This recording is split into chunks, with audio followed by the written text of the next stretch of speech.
MH ya. Saya pikir kalau menyanyi berdiri Mbak tadi kan tidak bitah ya Pak, cuma karena tidak hafal saja kan. Itu ya. Jadi menyanyi boleh saja kan, bukan bitah ya kalau berdiri, tapi karena tidak hafal saja kan supaya dekat dengan. Nah, itu. Kedua, saya tidak setuju kalau tadi agak mencela terhadap profesi orang yang apa HSG, biasa saja lah itu rezekinya di situ. Nah, apa tidak kebagian ini? Iya, di mencela tidak boleh itu ya. Nah itu jadi kalau tidak ada di situ rezekinya, kita bisa mengganti bapak-bapak ini kan. Nah, biasa saja rezeki lah. Bapak juga malam ini dapat rezeki kira-kira kan. Nah, kemudian yang ketiga, ya. Ini tadi saya ingin memberikan dua ya Mas, tadi perjanjiannya dua. Ini pemberian bukan pertanyaan Pak. Oke. Ini pemberian ini novel terbaru saya. Jadi siapapun sini jangan mengaku setan kalau belum membaca buku saya ini. Ya. Jadi judulnya Kerajaan Setan dan Jagat Indonesia.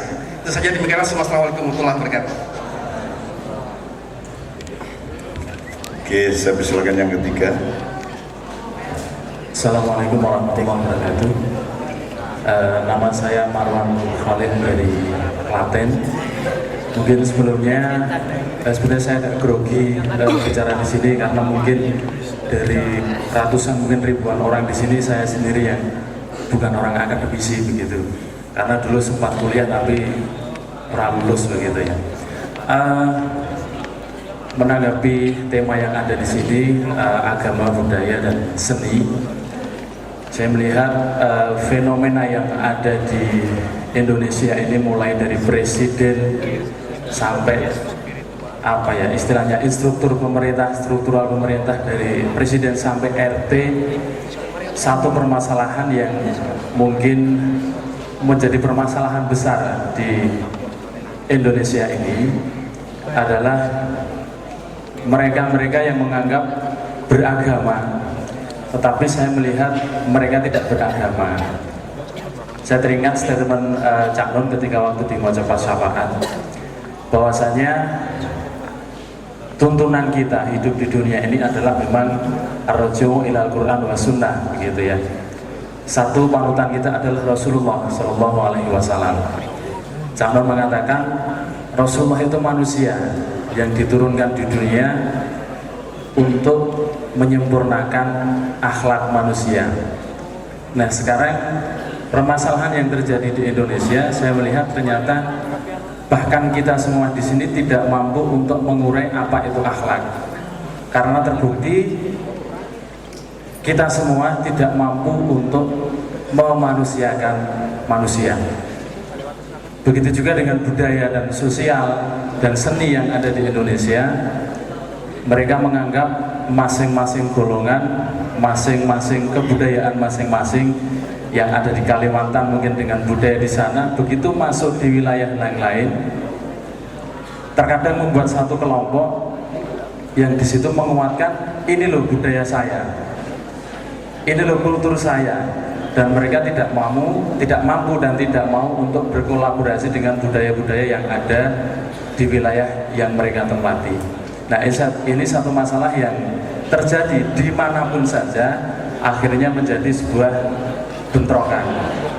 Di mana Lampung, saya dulu pernah hidup di Lampung, ternyata memang budaya di sana banyak orang Jawanya yang halus dan lain sebagainya, namun ketika tidak mampu untuk berkolaborasi dengan budaya yang lain yang datang juga di sana, akhirnya menjadi bentrok gara-gara tidak mampu untuk memanusiakan manusia.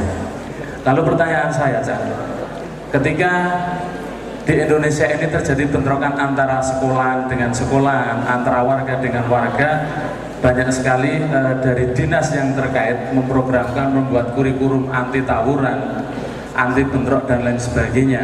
Nah ini seharusnya yang membuat program bagaimana rakyat Indonesia atau masyarakat dunia ini mampu untuk memanusiakan manusia ini siapa saja? Terus yang akan melaksanakan program itu siapa? Begitu saja. Terima kasih. Assalamualaikum warahmatullahi wabarakatuh. Oke, yang keempat, tolong lebih singkat ya Mas ya. Sambil ada pengumuman bagi teman-teman yang kos yang harus pulang segera. Resminya acara ini sampai jam 11, tapi kalau melihat keadaannya mungkin agak mundur dikit, setengah 12 menurut Pak Minto. Moga Mas silakan. Oh ya, sebelumnya selamat malam. Nama saya Ahmad Zainuddin, saya dari Temanggung. Pertanyaan saya terkait dengan agama, yaitu yang tadi didiskusikan, yaitu Syiah. Jadi ceritanya kemarin saya itu di kuliah gitu, tanya ke dosen saya. Kan ada itu kemarin waktu Syiah itu rame, ada umarok yang bilang ya mereka melakukan ibadah dengan mereka yang mereka yakini itu nggak apa-apa, selagi mereka nggak mengaku bahwa mereka itu bukan Islam. Terus yang jadi pertanyaan saya itu, ketika nanti ada seseorang yang mereka tidak membawa nama Islam, misalnya dia bikin satu agama namanya Tugu gitu, terus aturannya itu mensortir dari Al-Quran, itu kan dia nggak memakai nama Islam, tapi dia memakai nama Tugu, tapi dasar yang mereka ambil itu dari Al-Quran. Itu akan seperti apa? Padahal Al-Quran itu kan nggak ada hak ciptanya, seperti itu.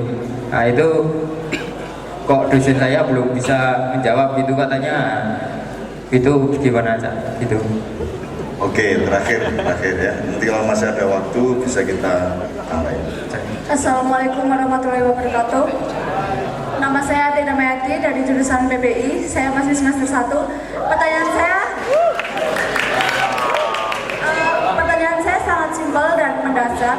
Tadi kan dijelaskan kita itu tidak boleh menjadi budak informasi. Padahal kita tahu untuk mengembangkan potensi kita itu kita butuh informasi untuk bisa lebih kreatif dan berkembang. Nah, bagaimana cara kita memanfaatkan informasi yang disuguhkan oleh perkembangan teknologi saat ini, tetapi tanpa menyandang status sebagai budak informasi, seperti itu. Terima kasih. Oke, saya rebat cekap, saya persilakan Mas Hanafi duluan kalau ada beberapa hal yang perlu beliau respon.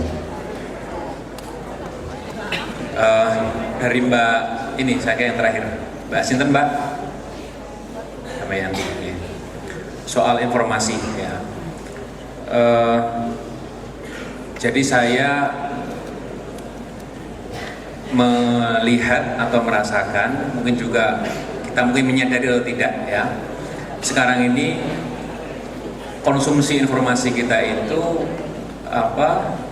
begitu tampak beragam ya, tampak variatif gitu. Tapi sebenarnya kita tidak punya pilihan gitu. Contoh yang paling gampang ya, kalau jam setengah 8 malam sampai jam 9 malam, Anda biasanya ngapain jam segitu? Ngopi ya. Ada yang nonton TV? Misalnya nonton TV ya. Kalau Anda lihat TV-TV nasional itu, maka bisa dibilang tampaknya beragam. Anda punya channel 1, 2, 3 dan seterusnya TV-TV nasional itu ya. Tapi bisa jadi Anda mungkin hanya punya 2 pilihan, antara sinetron atau berita yang sifatnya itu serba bombastis, apakah kekerasannya, apakah skandal, apakah korupsi, dan sudah tidak ada logikanya dalam diskusi itu ya. Yang kalau kita serap informasi tersebut, kita mungkin membawanya itu ke kelas, kita mungkin itu membawanya ke dalam bentuk paper kalau kita diberi tugas menulis sebuah paper, atau misalnya Anda kirim artikel ke koran gitu, dan itu mendominasi cara berpikir kita, sehingga yang seharusnya kita ini punya kesadaran sebagai orang kampus begitu, tapi justru ternyata kita sadar atau tidak, itu justru terlanjur dijajah oleh informasi yang datangnya dari sumber-sumber para pemilik modal televisi itu. Jadi yang ingin saya katakan, kita ini sebenarnya sudah terjajah secara informasi, tidak punya kesadaran yang otonom ya, dan itu rentetannya panjang. Ketika milih jodoh misalnya, karena kita konsumsi kita itu iklan ya, kosmetik, iklan kecantikan dan lain sebagainya, kemudian ketika mencari jodoh referensinya cuma ya seperti yang di televisi atau di iklan koran, atau yang dalam berbagai macam profil picture yang Anda tampangkan dan lain sebagainya. Dengan kita yang sekarang tinggal di Jogja, kalau kita melihat politik penyiaran lokal, saya masih bisa berharap banyak, karena di jam yang sama, prime time istilah orang komunikasi, kalau jam 8 sampai jam 9 begitu, kalau Anda lihat televisi-televisi lokal, maka demokrasi itu justru punya harapan, punya optimisme di level lokal ini. Ya, Anda nyetel Andi TV, ya, 44 UHF kalau Anda punya televisi, ya, sekaligus memberitahu. Kemudian Anda putar ke channel lokal yang lain, ya, maka kita bisa merasakan sebenarnya ini lebih menyegarkan. Karena di jam yang sama saya pernah ya riset ngawur-ngawuran begitu, saya tongkrongi selama prime time itu, ternyata yang satu menampilkan acara seni, yang satu menampilkan acara keagamaan, yang satu lagi berita, satunya lagi soal kesehatan, dan yang satu lagi fragmen. Sehingga inilah demokrasi pada level lokal yang sebenarnya harus kita miliki pada level nasional, apalagi global. Ya. Di dua level yang terakhir ini yang hilang. Kalau kita bicara soal level internasional, informasinya pasti dari Amerika atau dari Eropa, atau sekarang ada Gangnam Style dari Korea. Dulu J-pop Jepang, nggak tahu setelah ini mungkin ada entah budaya apa lagi gitu. Ya. Dimana cepat tumbuh tapi juga cepat berganti. Ya. Yang unik adalah kita itu juga menjadi peniru yang sempurna gitu ya, dan bangga diupload di YouTube, dikomentari sebanyak mungkin orang.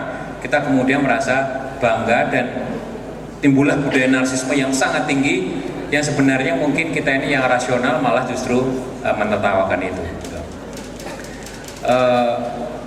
Sehingga kita justru berharap pada lokalitas-lokalitas ini, dan ini yang harus kita tumbuhkan supaya kita ini tidak menjadi pesimis gitu. Saya merasakan di satu sisi kalau kita bicara politik itu isinya pasti soal kekerasan, apa kekerasan verbal antara partai satu dengan partai yang lain, narasumber yang satu dengan yang lain, bahkan pengamat pun ya itu juga sebenarnya tidak lagi netral. Terus terang saya sendiri tidak percaya ada netralitas di bumi ini ya. Tidak ada yang objektif di dunia ini. Anda harus berpihak. Masalahnya Anda berpihak kepada siapa, ya kan? Pada pemilik modal, apakah pada mereka yang Ustadz Afin, kepada profesor atau kepada rektor, atau berpihak kepada teman Anda dan komunitas dan lain sebagainya gitu. Jadi tidak ada yang objektif. Sehingga kita seperti bunek melihat politik ya, serba gaduh, kemudian ya pateng penalit istilahnya semacam itu ya, pertakilan kalau bahasa zaman tadi itu ya. Tapi di sisi lain kemudian ketika kita ingin menjauh dari politik ya, kita berhadapan dengan budaya populer, itu juga serba carut marut ya. Tadi kita gampang sekali meniru, kita justru bangga dengan yang meniru seperti itu ya. Bahkan kemudian kalau ada yang meniru budaya kita atau mencaplok budaya kita, dengan sangat gampang kita ini reaksioner, marah, membuat bahkan kekerasan dan lain sebagainya. Sehingga yang terjadi adalah di tengah kebingungan, di satu sisi politik ini gaduh, satu sisi budaya ini, populer ini kita buntu gitu, maka seni semacam ini ya itu menjadi ruang informasi, ruang keterbukaan yang seharusnya kita rayakan bersama-sama. Sehingga saya senang ya. Mungkin Anda tidak sadar merasakan setiap kali Anda tertawa ya dengan pada malam hari ini ya, Anda menghitung nggak sudah berapa kali Anda tertawa malam ini? Menghitung nggak? Nggak menghitung. Saya tadi menghitung misalnya ya. Saya hitung sudah ada 34 kali Anda ini tertawa ya. Dan saya merasakan setiap kali kita ini tertawa itu ada semacam mungkin energi negatif yang yang mungkin selama ini buntu begitu. Nah baru begitu ketemu Kiai Kanjeng atau Cak Nun ya, lantas kemudian energi itu lepas dan Anda merasa seperti suci kembali. Luar biasa Cak Nun ini ya, seperti bisa mensucikan kalian gitu ya.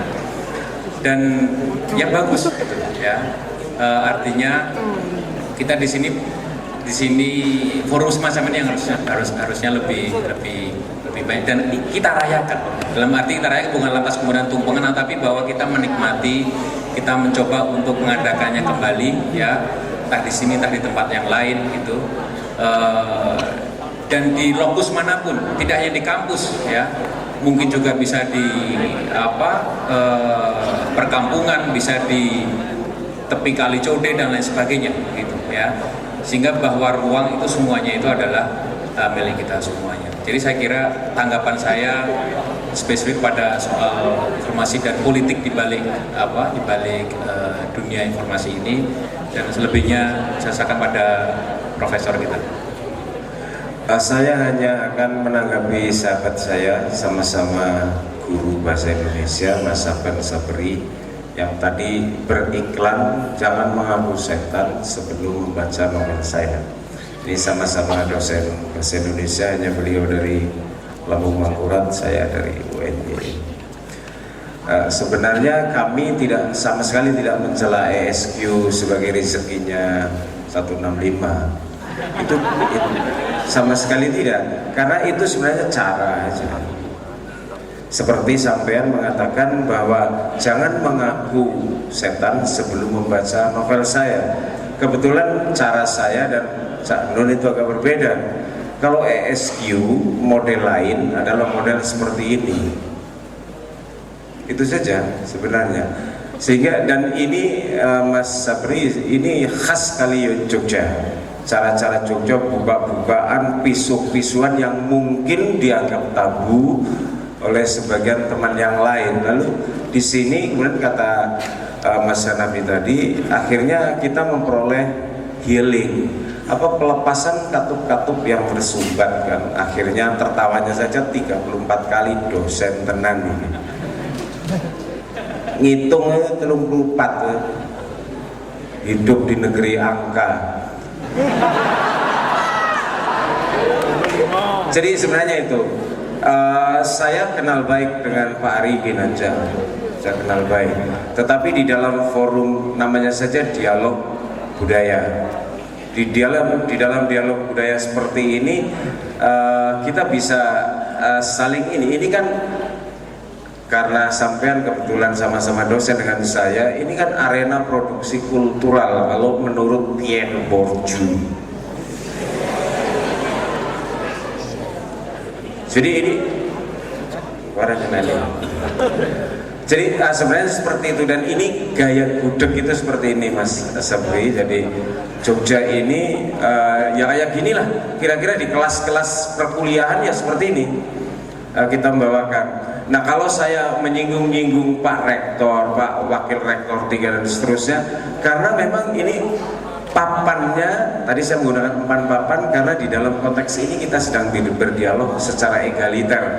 Kita berbicara soal local wisdom, inilah local wisdom kita.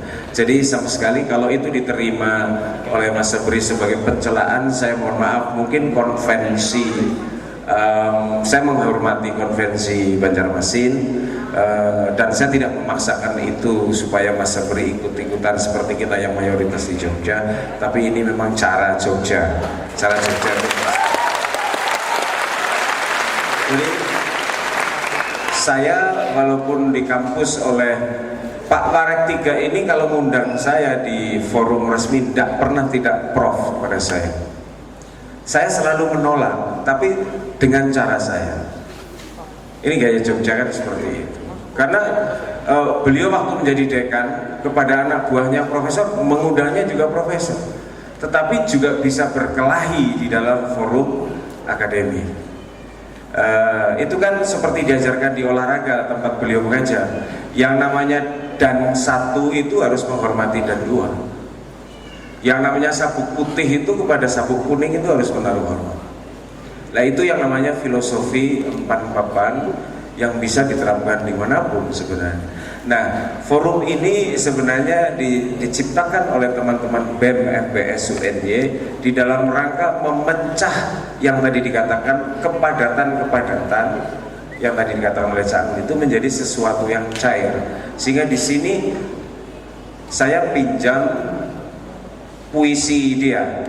Di Malioboro aku bukan MH, Di Malioboro aku bukan siapa-siapa. Di gedung Tejo Kusumo kita bukan siapa-siapa kecuali manusia. Itu. Jadi puisi dia juga mengatakan, Gusti, malam ini kita berkumpul di sini, tapi tak dimanapun kecuali di hadapanmu, karena mata kami yang terbuka hanya melihat hal-hal yang maya. Di dalam hidup yang singkat ini, kata beliau, ini tentu saja cara-cara kami. Ini puisi tahun 81 yang dibacakan di Taman Budaya Surakarta,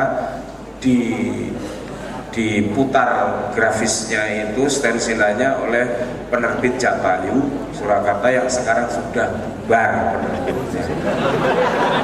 Bersamaan dengan itu justru malam ini kita membangun Indonesia itu dari Karangmalang. Malam ini bangun Indonesia dari Karangmalang karena apa? Kebetulan dialog ini kok ya pas dengan acara konferensi nasional internasional HISKI yang diikuti oleh teman-teman dari berbagai perwakilan di seluruh Indonesia. Dan Indonesia itu apa? Kata dia pada tahun yang sama 81, Indonesia bagian yang sangat penting dari desa saya. Ini buku Cak Nun, kumpulan artikel. Saya belajar dari situ. Jadi malam ini langit kita retak.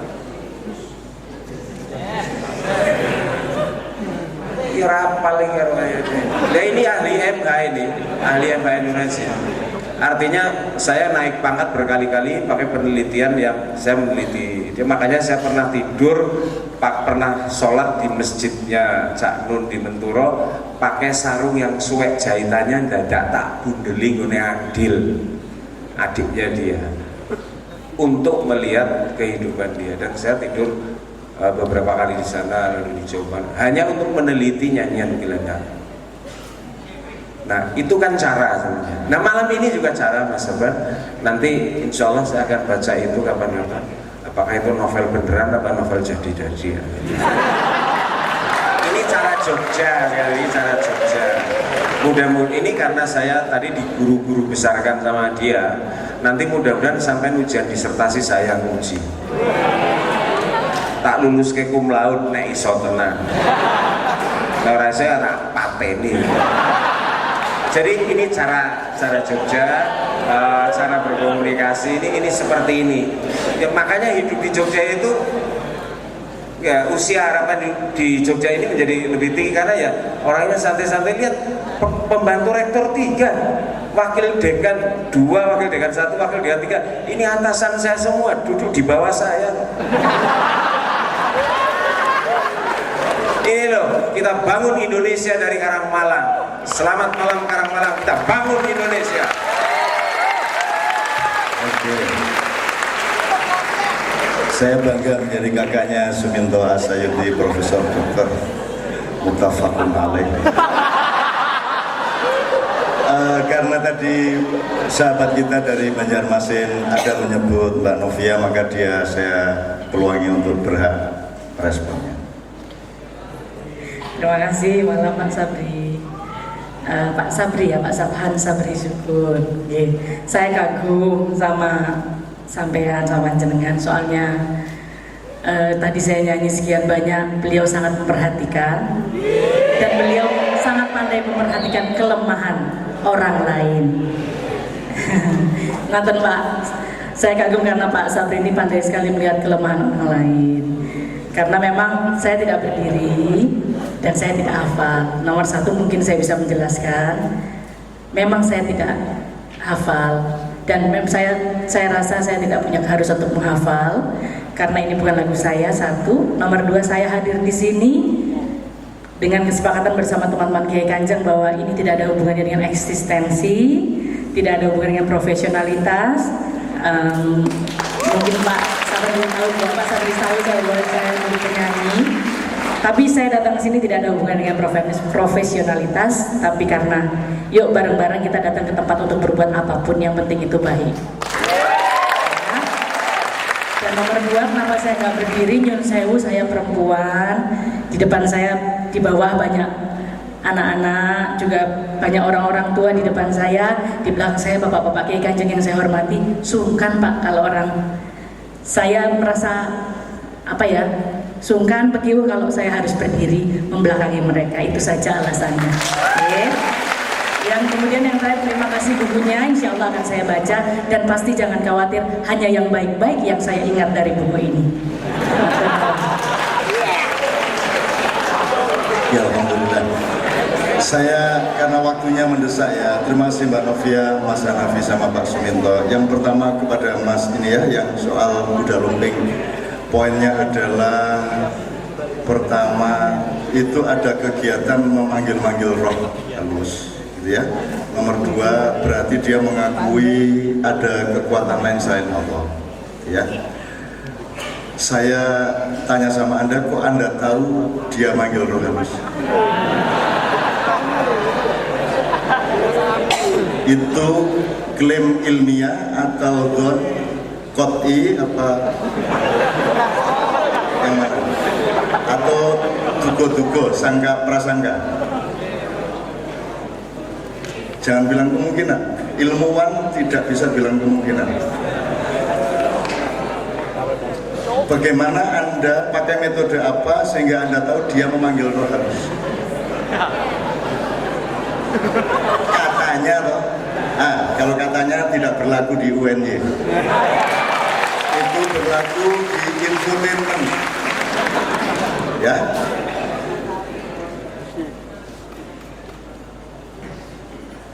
Ada mic-nya, Mas.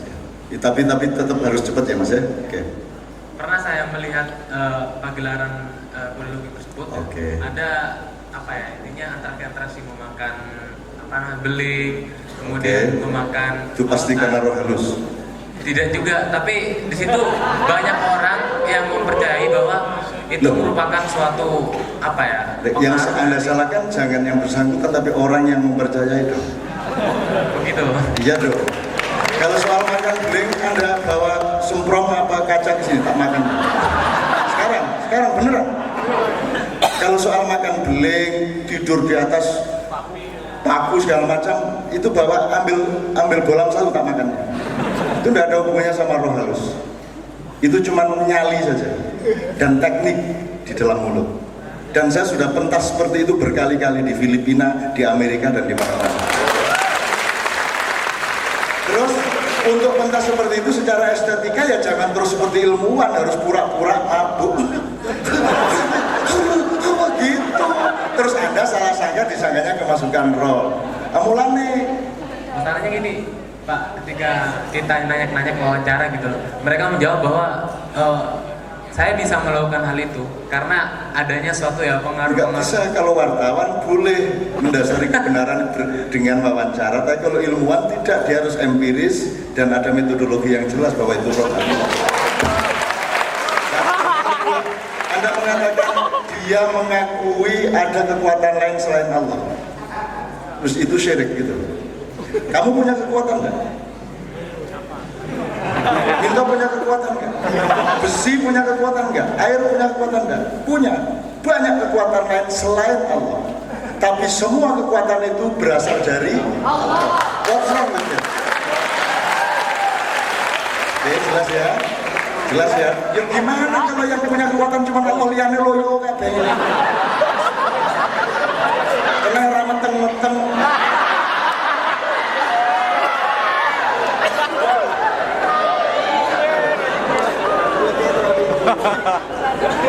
Dan gue karo bojomu ini kekuatan tapi dari Allah loh ini. Bismillah, dari Allah loh ini, dari Allah. Aneh-aneh mahasiswa kok berpikirnya tidak metodologis. Gimana sih? Oleh hari ini ya berpikirnya yang cerah ya. Roh halus, emang kamu punya pakai metode apa dia tuh roh halus? Kan kamu nggak punya. Jadi jangan tuding orang, belajar dulu. Ya, pertemuan tidak berkepanjangan. Mulanya tak kandani kok. Bagaimana hujan bisa digiring? Bagaimana orang bisa kita panggil? Cukup dengan tes itu datang orangnya. Bisa. Rudal kita belokkan. Supaya kita ini tidak menjadi pesimis gitu. Saya merasakan di satu sisi kalau kita bicara politik itu isinya pasti soal kekerasan. kekerasan verbal antara partai satu dengan partai yang lain, narasumber yang satu dengan yang lain, bahkan pengamat pun ya itu juga sebenarnya tidak lagi netral. Terus terang saya sendiri tidak percaya ada netralitas di bumi ini ya. Tidak ada yang objektif di dunia ini. Anda harus berpihak. Masalahnya Anda berpihak kepada siapa, ya kan? Pada pemilik modal, apakah pada mereka yang mustadafin, kepada profesor atau kepada rektor, atau berpihak kepada teman Anda dan komunitas dan lain sebagainya gitu. Jadi tidak ada yang objektif. Sehingga kita seperti bunek melihat politik ya. Serba gaduh, kemudian ya pateng penalit istilahnya semacam itu ya. Pertakilan kalau bahasa zaman tadi itu ya. Tapi di sisi lain kemudian ketika kita ingin menjauh dari politik ya, kita berhadapan dengan budaya populer, itu juga serba carut marut. Tadi kita gampang sekali meniru, kita justru bangga dengan yang meniru seperti itu ya. Bahkan kemudian kalau ada yang meniru budaya kita atau mencaplok budaya kita, dengan sangat gampang kita ini reaksioner, marah, membuat bahkan kekerasan dan lain sebagainya. Sehingga yang terjadi adalah di tengah kebingungan, di satu sisi politik ini gaduh, di satu sisi budaya ini populer ini kita buntu gitu. Maka seni semacam ini ya itu menjadi ruang informasi, ruang keterbukaan yang seharusnya kita rayakan bersama-sama. Sehingga saya senang ya. Mungkin Anda tidak sadar merasakan setiap kali Anda tertawa ya dengan pada malam hari ini ya, Anda menghitung nggak sudah berapa kali Anda tertawa malam ini? Menghitung nggak? Nggak menghitung. Saya tadi menghitung misalnya ya. Saya hitung sudah ada 34 kali Anda ini tertawa ya. Dan saya merasakan setiap kali kita ini tertawa itu ada semacam mungkin energi negatif yang mungkin selama ini buntu begitu. Nah baru begitu ketemu Kiai Kanjeng atau Cak Nun ya, lantas kemudian energi itu lepas dan Anda merasa seperti suci kembali. Luar biasa Cak Nun ini ya, seperti bisa mensucikan kalian gitu ya. Dan ya bagus gitu ya. Artinya kita di sini forum semacam ini yang harusnya lebih baik dan kita rayakan. Dalam arti kita rayakan bukan lantas kemudian tumpengan, tapi bahwa kita menikmati, kita mencoba untuk mengadakannya kembali ya, entah di sini entah di tempat yang lain gitu. Dan di lokus manapun, tidak hanya di kampus ya. Mungkin juga bisa di perkampungan, bisa di tepi kali Code dan lain sebagainya gitu ya. Sehingga bahwa ruang itu semuanya itu adalah milik kita semuanya. Jadi saya kira tanggapan saya spesifik pada soal informasi dan politik di balik dunia informasi ini, dan selebihnya saya serahkan pada profesor kita. Saya hanya akan menanggapi sahabat saya, sama-sama guru bahasa Indonesia, Mas Saban Sabri, yang tadi beriklan jangan mengaku setan sebelum membaca novel saya. Ini sama-sama dosen bahasa Indonesia, hanya beliau dari Lambung Mangkurat, saya dari UNY. Sebenarnya kami sama sekali tidak mencela ESQ sebagai rezekinya 165. Itu sama sekali tidak, karena itu sebenarnya cara aja. Seperti sampean mengatakan bahwa jangan mengaku setan sebelum membaca novel saya. Kebetulan cara saya dan Cak Nun itu agak berbeda. Kalau ESQ model lain adalah model seperti ini. Itu saja sebenarnya. Sehingga dan ini Mas Sabri, ini khas kali Jogja. Cara-cara Jogja, buka-bukaan, pisuh-pisuan yang mungkin dianggap tabu oleh sebagian teman yang lain. Lalu di sini kemudian kata Mas Hanafi tadi, akhirnya kita memperoleh healing, pelepasan katup-katup yang bersumbat kan. Akhirnya tertawanya saja 34 kali dosen tenan ini. Ngitungnya 34, hidup di negeri angka. Jadi sebenarnya itu saya kenal baik dengan Pak Ari Ginanjar. saya kenal baik. Tetapi di dalam forum namanya saja dialog budaya. Di dalam dialog budaya seperti ini kita bisa saling ini kan karena sampean kebetulan sama-sama dosen dengan saya, ini kan arena produksi kultural kalau menurut Pierre Bourdieu. Jadi ini jadi sebenarnya seperti itu, dan ini gaya gudeg itu seperti ini Mas Sabri. Jadi Jogja ini ya kayak gini lah kira-kira di kelas-kelas perkuliahan ya seperti ini kita membawakan. Nah kalau saya menyinggung-nyinggung Pak Rektor, Pak Wakil Rektor 3 dan seterusnya, karena memang ini papannya, tadi saya menggunakan umpan papan karena di dalam konteks ini kita sedang berdialog secara egaliter. Kita berbicara soal local wisdom, inilah local wisdom kita. Jadi sama sekali kalau itu diterima oleh Mas Sabri sebagai pencelaan, saya mohon maaf, mungkin konvensi, saya menghormati konvensi Banjarmasin, dan saya tidak memaksakan itu supaya Mas Sabri ikut-ikutan seperti kita yang mayoritas di Jogja, tapi ini memang cara Jogja. Jadi saya walaupun di kampus oleh Pak Warek 3 ini kalau ngundang saya di forum resmi tidak prof pada saya. Saya selalu menolak, tapi dengan cara saya. Ini gaya Jogja kan seperti itu.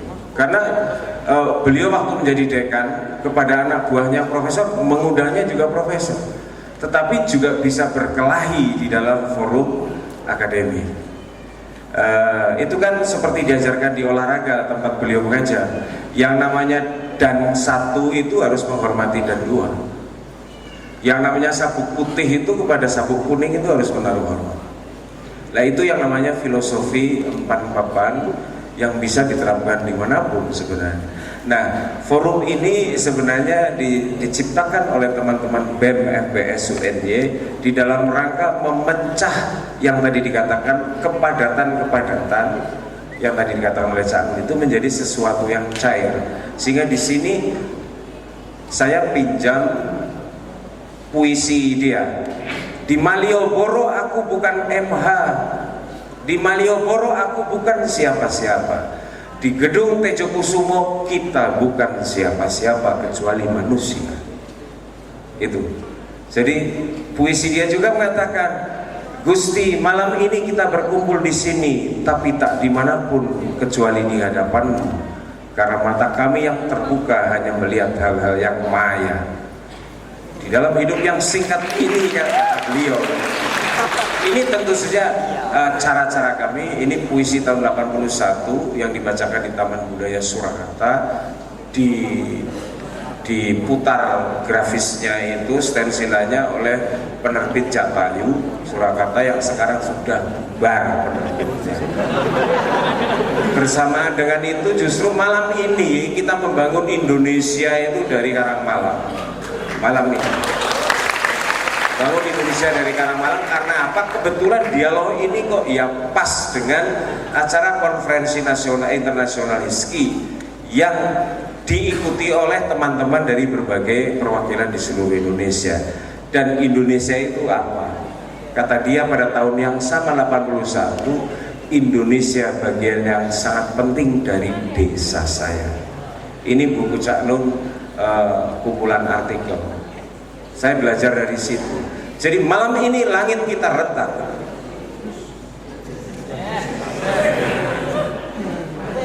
Paling nah ini ahli MH ini, ahli MH Indonesia. Artinya saya naik pangkat berkali-kali pakai penelitian yang saya meneliti. Makanya saya pernah tidur, pernah sholat di masjidnya Cak Nun di Menturo pakai sarung yang suwek jahitannya dadak tak bundeling ngene Adil, adiknya dia, untuk melihat kehidupan dia. Dan saya tidur beberapa kali di sana, lalu dicoba hanya untuk meneliti nyanyian Gelandang. Nah itu kan cara sebenarnya. Nah malam ini juga cara Mas Sabar. Nanti insya Allah saya akan baca itu kapan-kapan. Apakah itu novel beneran atau novel jadi-jadi Ini cara Jogja, ini cara Jogja. Mudah-mudahan ini karena saya tadi diguru-guru besarkan sama dia, nanti mudah-mudahan sampai ujian disertasi saya nguji. Tak lulus ke cum laude nek iso tenan. Ora saya ora pateni. Jadi ini cara Jogja, cara berkomunikasi ini seperti ini. Ya, makanya hidup di Jogja itu ya usia harapan di Jogja ini menjadi lebih tinggi karena ya orangnya santai-santai. Lihat pembantu rektor 3, wakil dekan 2, wakil dekan 1, wakil dekan 3. Ini atasan saya semua, duduk di bawah saya.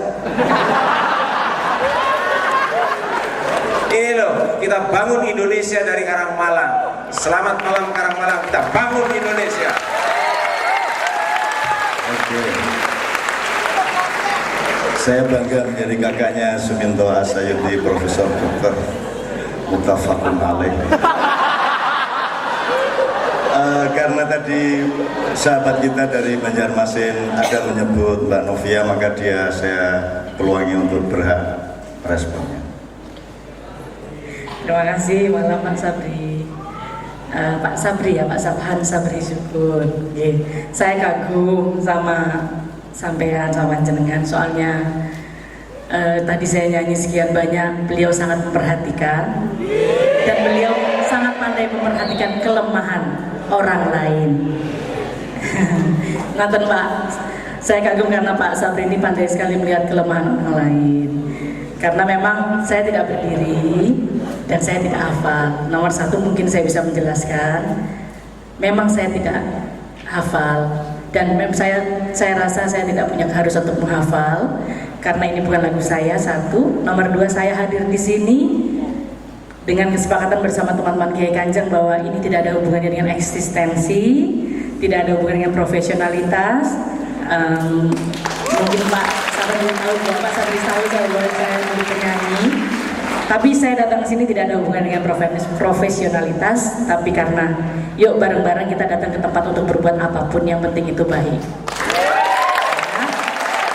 Dan nomor 2, kenapa saya nggak berdiri? Nyun sewu, saya perempuan. Di depan saya, di bawah banyak anak-anak, juga banyak orang-orang tua di depan saya, di belakang saya bapak-bapak Kiai Kanjeng yang saya hormati. Sungkan Pak kalau orang, saya merasa sungkan pekiu kalau saya harus berdiri membelakangi mereka. Itu saja alasannya. Oke. Yang kemudian yang terakhir, terima kasih bukunya, insya Allah akan saya baca dan pasti jangan khawatir, hanya yang baik-baik yang saya ingat dari buku ini. Ya Alhamdulillah. Saya karena waktunya mendesak ya, terima kasih Mbak Novia, Mas Hanafi sama Pak Suminto. Yang pertama kepada Mas ini ya, yang soal kuda lumping. Poinnya adalah pertama itu ada kegiatan memanggil-manggil roh halus, gitu ya. Nomor 2 berarti dia mengakui ada kekuatan lain selain Allah, ya. Saya tanya sama Anda, kok Anda tahu dia manggil roh halus? Itu klaim ilmiah atau don qot'i apa yang mana? Atau dugo-dugo, sangka prasangka? Jangan bilang kemungkinan. Ilmuwan tidak bisa bilang kemungkinan. Bagaimana Anda pakai metode apa sehingga Anda tahu dia memanggil roh halus? Katanya loh. Kalau katanya tidak berlaku di UNY, itu berlaku di infotainment, ya.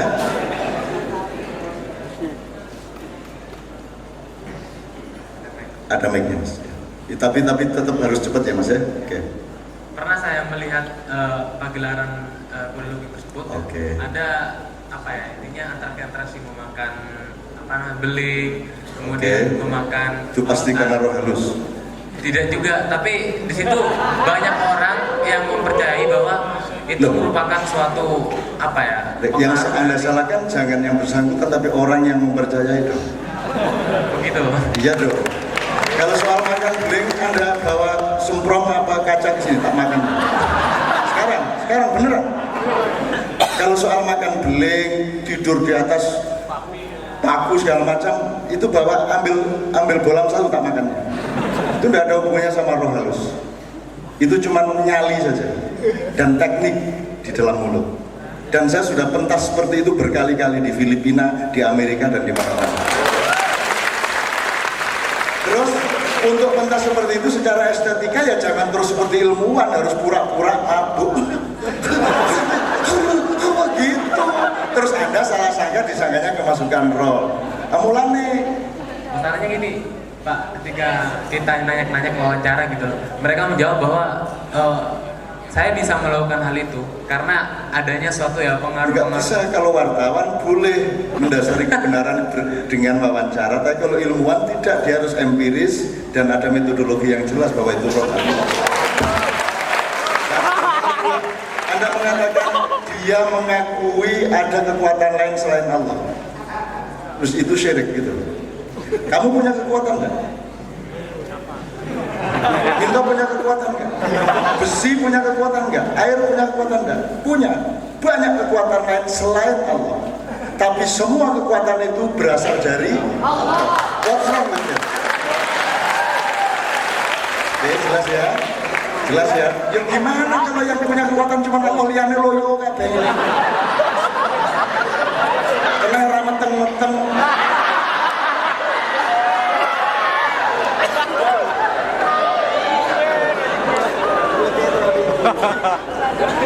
Dan gue karo bojomu ini kekuatan tapi dari Allah loh ini.